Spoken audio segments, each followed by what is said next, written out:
अच्छा अभी काम 2 सेकंड के साइड में रखो। पहले कल के लिए मैं तुम्हें सॉरी बोलना चाहता हूँ। मुझे एक्चुअली किसी को प्रपोज करना था। मुझे पता नहीं था कि मैं कैसे प्रपोज करूंगा। तुम सामने आ गई तो मैंने सोचा तुम्हारे पे प्रैक्टिस कर लेता। जो मुझे नहीं करना चाहिए था, इसलिए सॉरी। इट्स ऑल राइट, पर अब से याद रखिएगा मैं कोई लव गुरु नहीं हूँ जो ये सब करूंगी आपके लिए। नहीं, लव गुरु के लिए थोड़ी ना किया हो ये सब। वो तो इसलिए मैंने किया क्योंकि तुम एक अच्छी इंसान हो, मेरी फैन हो, इसलिए सॉरी फॉर दैट। जो तुमने कल डेकोरेशन किया, वाह वाह वाह, thank you. Not a problem. और आज डेकोरेशन, आज भी किसी को प्रपोज कर? आज एक्चुअली कल जिसे प्रपोज किया था ना, उसने हाँ बोल दिया। तो आज यही बात मुझे मीडिया को बतानी है, तो ये डेकोरेशन अनाउंसमेंट पार्टी के लिए। हे भगवान, एक तो पहले ही आलिया की चाल में फंसकर इन्होंने तनु को प्रपोज कर दिया, ऊपर से अब पूरी दुनिया को बताने जा रहे। पूरा एपिसोड देखिए ZEE5 पर।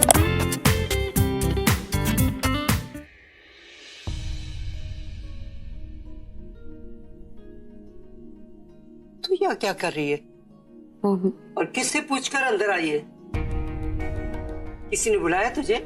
नहीं दादी, दरअसल मुझे आपको कुछ बताना था। पर मुझे कुछ नहीं सुना।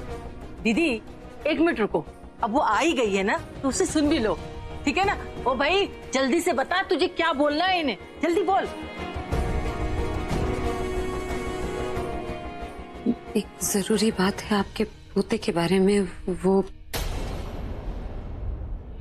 दादी पहले ही मुझसे नाराज है, कैसे समझाऊं इन्हें?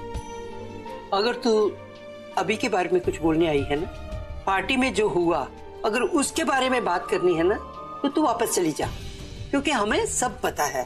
हम इन बातों को नहीं मानते, हमें अभी पर पूरा भरोसा है। नहीं दादी, वो बात नहीं है। वो एक्चुअली इन्होंने एक फैसला लिया है जिसके बारे में मैं बात करना चाहती थी। जो बताना है बताना, सोच क्यों रही है इतना? पहेलियां मत बुझो, जो कुछ बोल रहे हैं ना साफ साफ बोल, और जल्दी बोल जरा। दादी एक बार मेरी पूरी बात सुन लीजिएगा, उसके बाद नाराज होना हो जाएगा। उन्होंने जो फैसला किया ना, अपने और पूरे परिवार की भलाई के लिए किया है। अब तो बताएगी या मैं खुद उसके पास जाके पूछ लूं जाके? हाँ? दादी उन्होंने तनु को शादी के लिए प्रपोज किया है।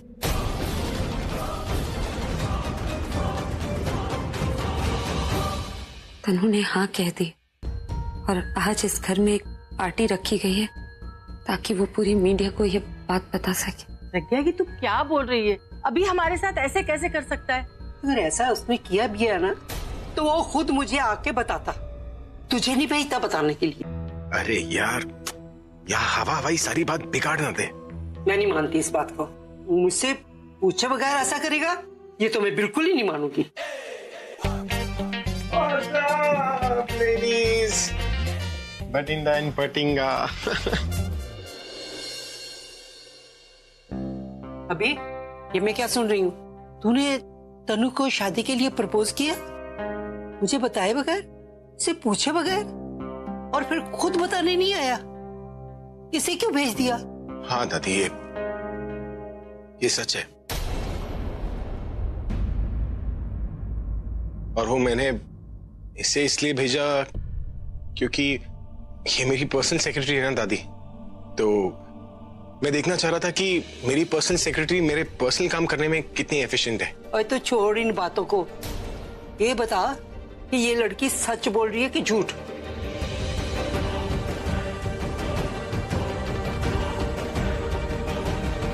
ये सच है।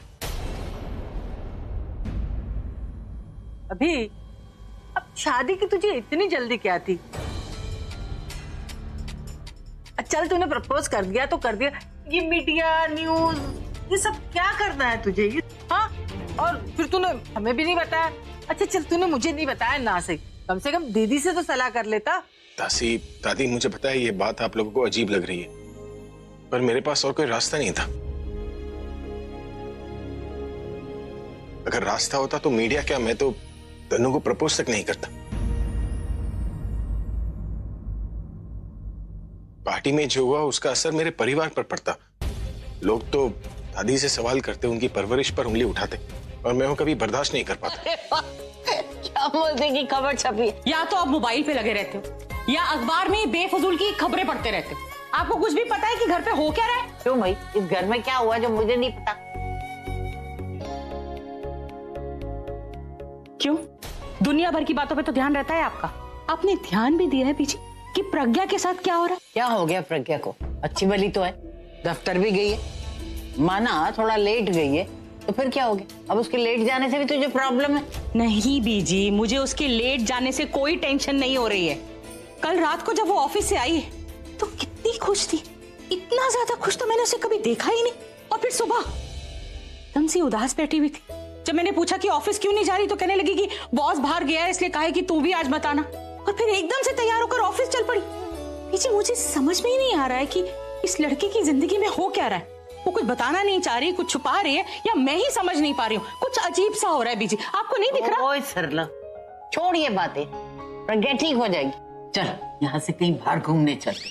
और मैंने सुना एक बहुत ही बढ़िया पिक्चर लगी है, कोई औरतों के अधिकार पे। चल हम देख क्या। बीजी, मैं आपसे इतनी जरूरी बात कर रही हूँ और आपको पिक्चर देखने की पड़ी है, वो भी औरतों के अधिकार पर। आपको पता है ना, मुझे पिक्चर देखना जरा भी पसंद नहीं। पूरब आएगा ना, उसके साथ जाके फिल्म दिखाना। हाँ। ले, पूरब तो आज ही आने वाला था, पर मैं उसे फोन करके पता करती हूँ कब तक आ रहा है। अरे क्या जरूरत है फोन करने की? एयरपोर्ट से सीधा ही तो वो घर आएगा हाजिरी लगाने। हाजिरी लगाने क्यों नहीं आएगा? इतना प्यार जो हम करते हैं उससे और वो हमसे, तो आएगा ही ना। हाँ, प्यार व्यार भी है, लेकिन आएगा वो तेरे हाथ की चाय पीने और इस घर का खाना खाने। हाँ बीजी, उसके लिए भी तो चाय और खाना मैं इतने प्यार से ही बनाती हूँ। इतने लोगों को फोन करना है और वक्त इतना कम। ये वापस आ गई? मुझे तो लगा घर बैठे आंसू बहा रही होगी, पर ये तो चलो अब आ ही गई है तो मैं ही रुला देती हूँ। जी, thank you. Oh, so you are back. अच्छा है। वैसे तुम्हें भाई की न्यूज तो मिली होगी, राइट? कौन सी न्यूज? जो तुमने न्यूज़पेपर में छपवाई थी, या धोखे से उनसे तनु को प्रपोज करवाया था वो? कौन से धोखे की बात कर रही हो? मैंने कुछ नहीं किया, सब कुछ भाई ने ही किया है। पहले जो उस रात पार्टी में हुआ वो भी उन्होंने किया, अब तनु के साथ की हुई गलती को सुधारने की कोशिश भी उन्होंने ही की। उनकी हर कोशिश के पीछे आजकल तुम्हारी ही कोई साजिश होती है आले। ये बात वो नहीं जानते, लेकिन मैं बहुत अच्छे तरीके से जानती हूँ। और मैं ये भी अच्छे तरीके से जानती हूँ कि वो होश में या बेहोशी में क्या कर सकते क्या नहीं कर सकते। इसलिए मेरे सामने ये ड्रामा ना ही करो तो बेहतर होगा। और हाँ, ये जो तुम और तनु मेरे इनके साथ इनके आसपास रहने से घबराने लगी हो ना, इसी घबराहट में आकर तुमने ये घटिया चाल चली। और मुझे शक उसी दिन हो गया था जब तुम मुझे उस पार्टी में आने से रोक रही थी। और कल जिस तरीके से तुमने मेरे हाथ से वो न्यूज़पेपर छीन लिया। तुम लाख छुपाने की कोशिश करो आलिया, तुम्हारी आंखें बताती कि तुम कितनी ज्यादा इनसिक्योर हो मुझसे। शट अप, अपना मुंह बंद रखो। मेरा मुंह बंद है इसलिए तुम बोल पा रही। जिस दिन मेरा मुंह खुलेगा ना, तुम्हारे होश उड़ जाएंगे, क्योंकि उस दिन तुम्हारी पोल तुम्हारे भाई के सामने खुल जाएगी। उन्हें सब पता चल जाएगा। लेकिन मैं ये सिर्फ इसलिए नहीं कर रही क्योंकि मैं इनकी जिंदगी खतरे में नहीं डालना चाहती। इसलिए मैंने सब कुछ वक्त पर छोड़ दिया, सब कुछ भगवान के हवाले कर दिया है, जिनके सामने तुम्हारी कोई हैसियत ही नहीं। कुछ बोलने की कोशिश भी मत करना आलिया, क्योंकि कुछ भी बोल के तुम सिर्फ अपना ही मन बहला रही हो। और आई एम अफ्रेड तुम्हारे पास मन बहलाने का भी वक्त नहीं है, क्योंकि कभी ना कभी तो इनकी याददाश्त वापस आ ही जाएगी ना। और तब तुम्हारी और तुम्हारी उस बेस्ट फ्रेंड की खबर किस न्यूज़पेपर में छपेगी ये तो सोच लो। इन शॉर्ट, मुझे तो लगता है तुम्हें अपना रिटायरमेंट प्लान कर लेना चाहिए। Think about it. इतना कुछ होने के बाद भी इसकी अक्कड़ नहीं गई। ये आसानी से हार मानने वालों में से नहीं है, ये तो पता था, पर इसे ये नहीं पता कि वो दिन आने से पहले मैं इसे कैसे कैसे दिन दिखाने वाली हूँ। ऐसी चोट दूंगी कि अकड़ के खड़े होना तो दूर, अपने पैरों पर खड़ी नहीं हो पाएगी। पूरा एपिसोड देखिए ZEE5 पर।